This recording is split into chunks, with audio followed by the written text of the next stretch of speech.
ಎಲ್ರಿಗೂ ಶರಣ್ ರೀ. Welcome back to my YouTube channel. ಈ ವ್ಲಾಗು ಜೋಗಪಂತಿ ವಿಡಿಯೋ ಆಗಿರುತ್ತೆ ರೀ.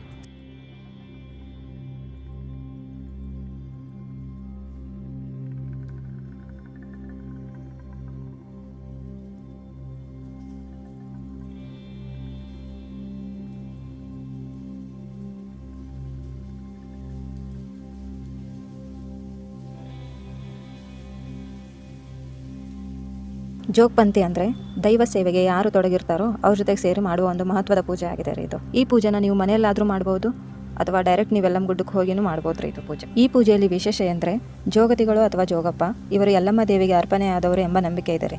ಆದ್ದರಿಂದ ಇವ್ರ ಜೊತೆ ಸೇರಿ ಈ ಪೂಜೆ ಮಾಡಲಾಗ್ತದೆ. ಈ ಪೂಜೆಯಲ್ಲಿ ಯೂಸ್ ಮಾಡೋ ಎಲ್ಲ ವಸ್ತುಗಳು ಅದರದೇ ಆದ ಮಹತ್ವವನ್ನು ಹೊಂದಿದೆ ರೀ. ಎಕ್ಸಾಂಪಲ್ ಅಂದ್ರೆ ಬೇವಿನ ಎಲೆ ಆರೋಗ್ಯ ಮತ್ತು ರಕ್ಷಣೆಯನ್ನು ಸೂಚಿಸ್ತದೆ ರೀ.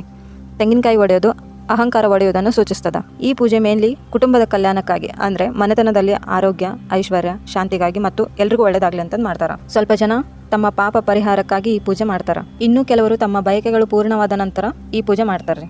ಈ ಪೂಜೆ ಬಗ್ಗೆ ನಿಮ್ಗೇನಾದರೂ ಗೊತ್ತಿದ್ರೆ ದಯವಿಟ್ಟು ಕಮೆಂಟ್ ಮಾಡಿ. ಈ ವಿಡಿಯೋನ ಇಲ್ಲಿಗೆ ಮುಗಿಸ್ತಾ ಇದ್ದೀನಿ. ಮತ್ತೆ ಮುಂದಿನ ವಿಡಿಯೋದಲ್ಲಿ ಸಿಗ್ತೀನಿ. ಅಲ್ಲಿವರೆಗೂ ಟೇಕ್ ಕೇರ್, ಬಾಯ್.